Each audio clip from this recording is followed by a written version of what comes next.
to take something that's in your head and bring it into reality.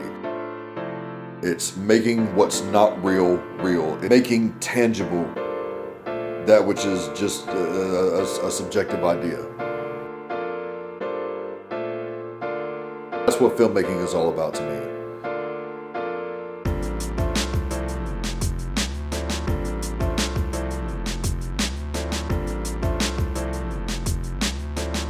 My name is Stephen D. Smith, and I'm a filmmaker. I write, shoot, often star in, and edit my own short films. In the 6 years since I've made my first video, I've learned a lot and experienced even more. Now, I'm taking you with me. This is the Budget Filmmaker Director's Diary.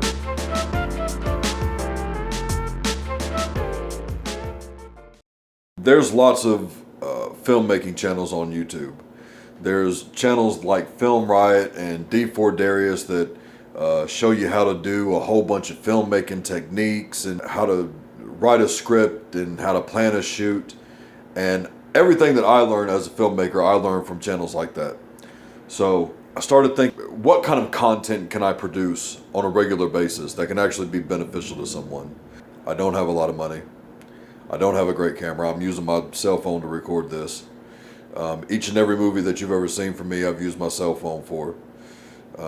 But I'm continually learning. I'm always researching my craft, and then I go and try to put those things into motion. But it's a journey, and I wanted to take you along on that journey with me, to show you obstacles I face on a daily basis, what a typical week is like for me, what a typical day in filmmaking is like for me, the kind of problems that I face and how I work around those problems. Probably just like you and every other filmmaker that's in our position, you get to points where you don't know if this is really for you or not, where you really want to do it. You have the passion to do it, but you don't know whether or not you'll actually be able to succeed considering all the limitations that you have. But you go for it anyway.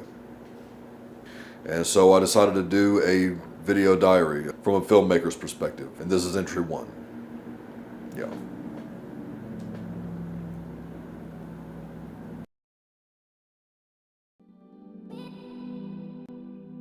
So I started out in this bit. I always knew from a small age that I wanted to be in entertainment. When I was younger, I used to entertain family members, tell jokes, do impressions, sing songs.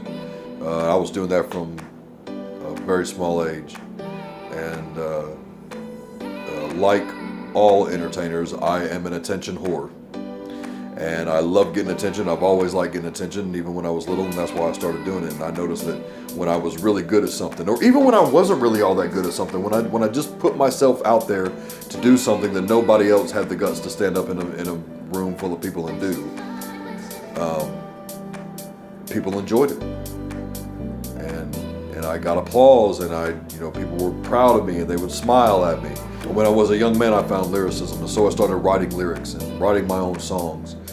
And so I decided I would try to go after that avenue. And when I got into it, I learned about not just how to compose a verse or compose a hook, but how to compose an entire song.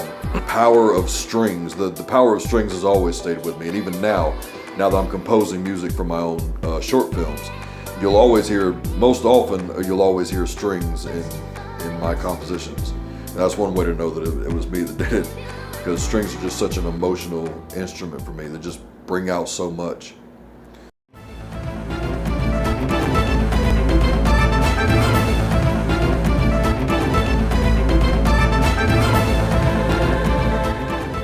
I did a couple of albums. I was on a few records. I actually went into the studio and mixed down some songs. I made a lot of friends doing that, and I left all that alone, and I decided, you know what, maybe the entertainment industry isn't for me. Maybe I'm just a different kind of a person.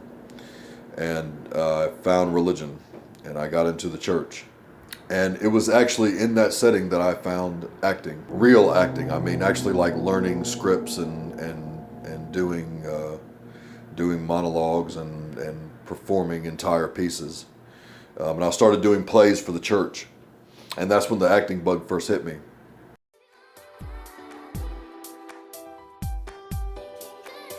That pastor was the one who really kind of enforced the idea that maybe acting is an avenue that I should go down. And so I actually started pursuing it and started really learning the craft. But the only jobs that I could find without an agent and without anyone really knowing who I was were extra jobs. So I decided to start making my own films to give myself more opportunity to get more important roles, speaking roles, primary roles. So it was right around that time that I had made Red Mex, I made the Justice League audition tapes, and after a while I stopped really worrying about whether or not I was making any money off of it, because I enjoyed the process so much. And so I started trying to learn more and more about filmmaking. This is not an okay angle for Bubba. Okay, ready? God, look at my face. There's so much fat in my face that it all just sinks back and it'll look like I'm like going through space or something. Ready, set, go. I'm Stephen D. And I'm Jazzy B. And we are done, fellas. It's a wrap. Period. On the what video? Period. What? What? Period. What? Period. This is how I really knew that I actually wanted to do it, because the more that I learned that I needed to do, the more excited I got to actually do those things. But I tried to implement what I learned into every other thing that I go into, because I want it to be good. I want it to get better and better. Every scene that you see that I've done, every piece of dialogue that I write, I want it to continually get better and better. That's what my goal is just get better and better. But I don't do it so that, you know, I'll get a million subscribers on YouTube. Hopefully one day that'll happen, and if it doesn't, I'll still be here doing these videos. I'll still be doing these diaries. I'll still be going out and making my short films, because that's what I love to do. If this does nothing else, I hope that it at least inspires people like me who have big dreams and very little means. I think you can do some extraordinary things with big dreams. Keep writing, keep pursuing, and we'll get there together. I'll see you on the next one.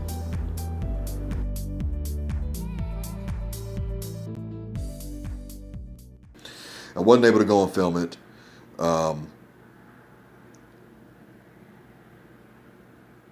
Where was I going with that?